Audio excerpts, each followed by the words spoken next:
पत्राच्या सुरुवातीला एक मोठी बातमी। उपमुख्यमंत्री एकनाथ शिंदेंनी मनसे अध्यक्ष राज ठाकरेंची त्यांच्या निवासस्थानी भेट घेतली। ही केवळ सदिच्छा भेट होती असंही एकनाथ शिंदेंनी या भेटीनंतर स्पष्ट केलं।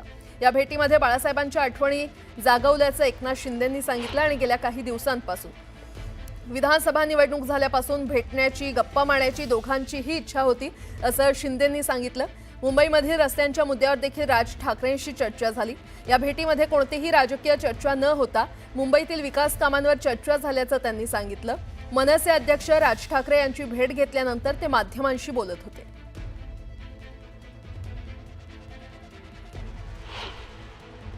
निवडणुका झाल्यानंतर गेले 1-2 महिन्यापासूनच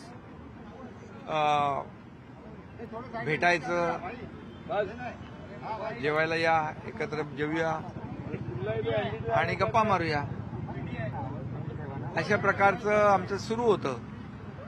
आणि त्यामुळे मी आज आलो। सदिच्छा भेट होती आणि स्नेहभोजनही झालं, गप्पा गोष्टी झाल्या, बाळासाहेबांच्या अनेक आठवणींना उजाळाही दिला।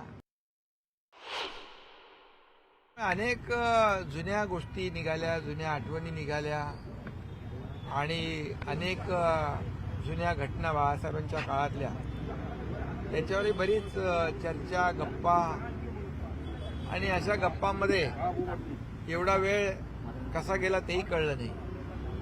आणि त्यामुळे सदिच्छा भेट होती। मला वाटतं याचा राजकीय अर्थ काढण्याची काहीच आवश्यकता नाही। प्रत्येक वेळेला दोन नेते भेटले की राजकीय चर्चा होतेच असं नाही। महाराष्ट्रामध्ये राजकारणाच्या पलीकडेही लोकांनी महाराष्ट्राच्या राजकारणात संबंध जपलेले आहे।